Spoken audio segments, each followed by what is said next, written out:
Bonjour à tous, on se retrouve pour une nouvelle position. Aujourd'hui, ça va être une étude vraiment spectaculaire, vraiment cette fois. Pas de souci à ce niveau-là, vous verrez bien à la fin, je pense que vous la trouverez assez intéressante, hein. C'est l'une des études les plus incroyables, hein, qui existent à mon avis. Trait pour les blancs, toujours dans les études, les blancs gagnent. Égalité matérielle, dame, cavalier, 5 pions de chaque côté. Mais position particulière avec des pions passés un peu de chaque côté aussi. Le pion noir qui pourrait faire dame à une case, il suffit d'un coup en fait. Le pion blanc n'est pas loin non plus. Ce qu'il y a dans cette position, c'est le roi noir qui est un petit peu affaibli, un petit peu hors jeu par rapport à sa dame. Donc on sait, hein, on a déjà vu que souvent au niveau des positions, quand la dame est éloignée par rapport à son roi, ça veut dire que son roi est faible. Tout simplement, surtout si la dame adverse n'est pas si loin du roi.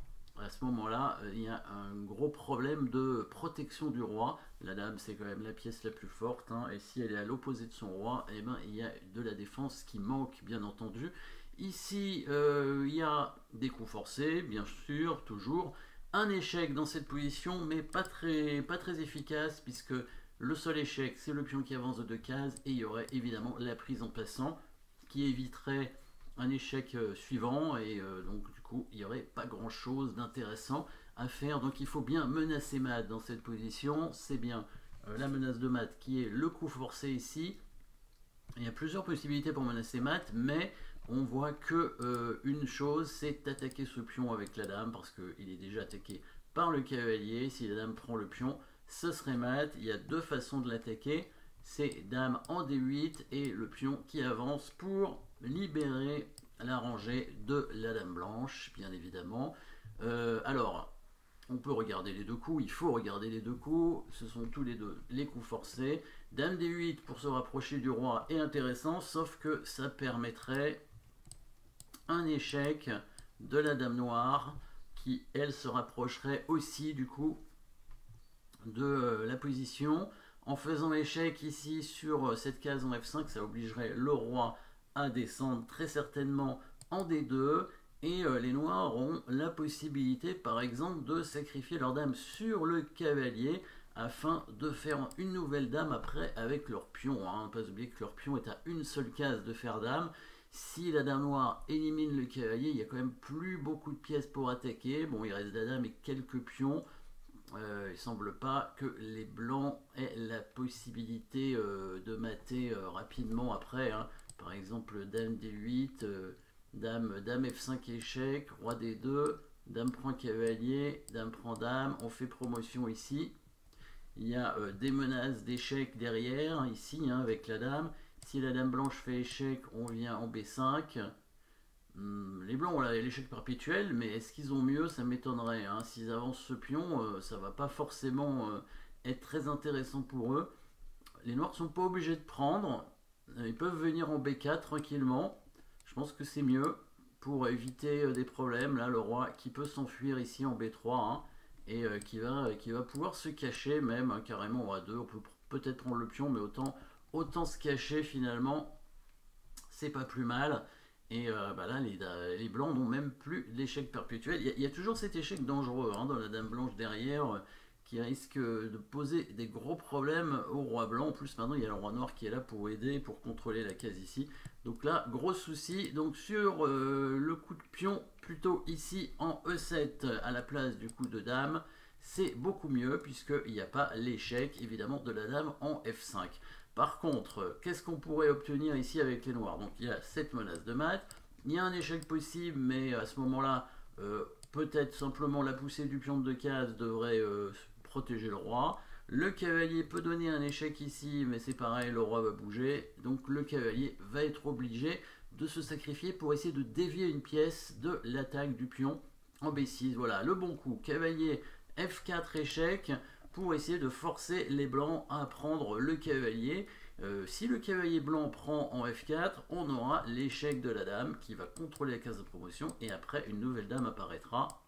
Hop, échec ici. Et ici le roi bouge, on fait dame tout simplement, une deuxième dame, et il n'y a plus vraiment d'échec pour les blancs. Donc gros problème ici, hein. Si les blancs bougent leur roi, eh ben, les noirs peuvent prendre le cavalier parce qu'ils attaquent la dame ici, hein. Donc même si les blancs font une nouvelle dame, bah, ils perdent quand même leur dame. Donc s'ils bougent son roi, par exemple ici, on prend le cavalier. C'est une sorte de fourchette un peu, hein. Et s'il fait dame, le cavalier prend la dame. Voilà, et les noirs menacent toujours de faire dame, hein, évidemment. Donc, de toute façon, ils peuvent prendre le pion pour éviter que les blancs fassent dame. Donc, qu'est-ce que ça veut dire? Ça veut dire qu'il faut prendre le cavalier avec la dame, sauf qu'on menace plus mat. Donc là, les noirs vont pouvoir faire dame. Alors, ils sont malins, les noirs, ils font d'abord cet échec. Il est important, parce que ça va protéger, on va voir après, une case, ici, en C7, pour éviter que le cavalier donne un échec. Le roi blanc va bouger de toute façon, et maintenant les noirs font dame, hein. Donc le coup d'échec en H7, on va voir à quoi il va servir très exactement, parce que là les blancs qui ont maintenant une dame de retard vont devoir faire des coups forcés, parce que s'ils font dame, eh ben, le cavalier est perdu sur échec, hein. Il n'y avait pas tellement le choix ici, hein, pour parer l'échec. Si on poussait le pion de 2 cases, les noirs faisaient dame, et après il y avait des tas d'échecs derrière, hein. Donc ça allait pas non plus. C'était pas bon. Et donc ici, voilà, il va falloir créer des attaques, des échecs sur le roi, l'échec en B4 avec le pion, toujours la prise en passant, donc ça sert pas à grand chose, pareil avec la dame. Par contre, on est malin avec les blancs et on va sacrifier la dame sur le pion pour attirer le roi sur la diagonale pour pouvoir faire dame sur échec. Et on va voir pourquoi le coup de dame en H7 était bon. Bon, pas B5 ici, hein, parce que sinon on est mat. Donc on est obligé de faire ça. La dame fait échec ici, le roi vient là. Voilà. Et là, on voit que la case du cavalier est contrôlée maintenant par la dame. Donc il n'y a pas d'échec. Sinon, si la dame ne pouvait pas prendre, ce serait mat rapidement. Avec ce coup de cavalier, là sur le coup d'échec, la dame peut prendre le cavalier. Alors évidemment, on pourrait prendre la dame. C'est d'ailleurs ce qu'il va falloir faire, hein, cavalier C7, parce que si on pousse un pion, par exemple, bon, le pion C4, il va simplement prendre, et sur B3, avec l'idée, s'il revient en B5, on le met ici, il va s'échapper par là, et là, on va plus le revoir, hein. Là, voilà, là c'est fini, il n'y a plus vraiment de coups intéressants, il y a des échecs, mais on va perdre le cavalier, et c'est même pas sûr qu'on ait l'échec perpétuel. Si on avait poussé l'autre pion, voilà, c'était pareil, il pouvait venir ici et ensuite se cacher dans le petit trou, voilà, ici, hein. Et si on faisait échec avec la dame, il pouvait même prendre le cavalier. Donc là, il n'y avait vraiment rien. Donc le seul coup, c'est bien le coup de cavalier en C7, et là les noirs sont obligés de prendre le cavalier, hein, sinon ils sont mat. Si on vient là, bah, par exemple dame ici, hein, il y avait le pion qui pouvait avancer aussi, on pouvait voilà, faire plein de choses. Il prend le cavalier obligatoirement. Bon. Là, est-ce qu'on va prendre la dame et jouer la finale de dame avec un pion de plus? Ce serait triste et ce serait surtout mauvais parce que il faut savoir qu'en finale de dame, celui qui a l'avantage, c'est celui dont le pion est passé et le plus avancé. Et c'est le cas des noirs ici.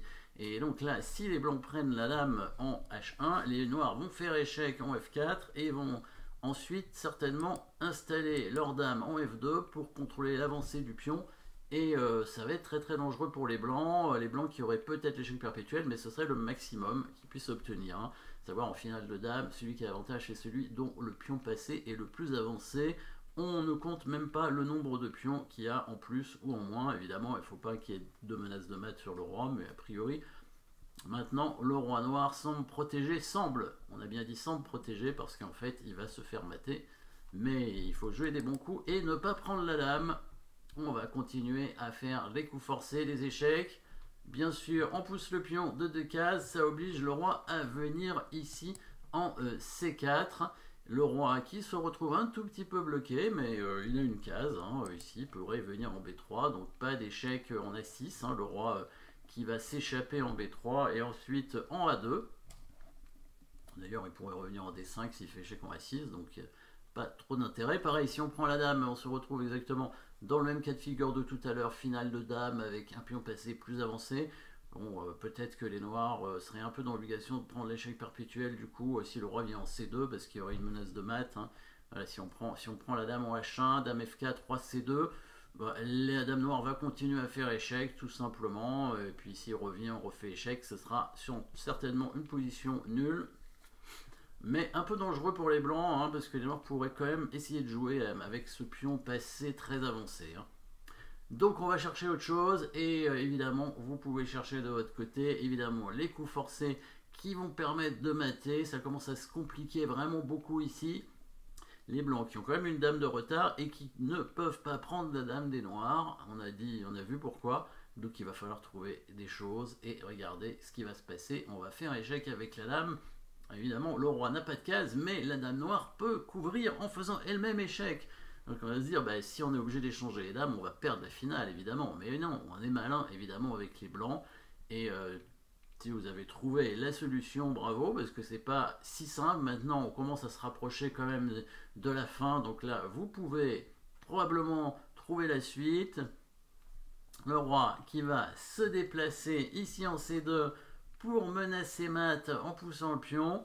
Pas d'échec avec la dame en H7, sinon on va simplement la prendre et on va menacer de pousser le pion. S'il bouge la dame pour éviter le mat, la dame va revenir sur échec pour bloquer le roi et ce serait mat. Donc évidemment les blancs, les noirs vont prendre la dame bien sûr. Ils ont quand même deux dames d'avance, ils peuvent se dire qu'ils ont des chances de faire quelque chose, mais non.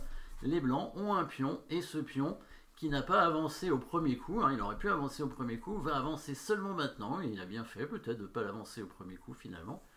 Et il va l'avancer seulement maintenant et il va bloquer le roi noir. Évidemment, avec le petit coup de pion en E4, les pions blancs qui contrôlent toutes les cases du roi, évidemment, hein, c'est une étude, c'est le genre de choses qui n'arrivent pas en partie, mais les études, ça donne, ça permet de faire travailler l'imagination quand les résultats sont spectaculaires, un peu comme ça, évidemment, qui n'arrivent pas en partie. On ne sait jamais, hein, ça permet de penser à d'autres choses, des choses un peu différentes qui peuvent peut-être arriver, pas forcément ça. Évidemment, on donne deux dames pour mettre avec des pions, ça n'arrivera pas. Mais voilà, ce genre d'idée avec le roi bloqué, un sacrifice de l'autre côté pour empêcher l'attaque. Et vous voyez, le pion G3, là, il est placé de façon géométrique parce que les dames noires sont bloquées par ce pion et donc n'ont pas la possibilité de faire échec sur la deuxième rangée. Hein. Les dames qui ne peuvent rien faire contre le petit pion qui va avancer d'une case vers le haut pour mater, le pion qui va avancer en B3 hein, pour donner un mat imparable ici. Si les noirs jouent par exemple la dame, offre la dame au pion, et ben non, le pion ne prend pas, c'est l'autre qui avance toujours. Quoi qu'il fasse, le pion avance, il n'y a rien à faire, le mat est imparable, voilà. Étude de Rogoff. Merci d'avoir suivi cette position et à très bientôt.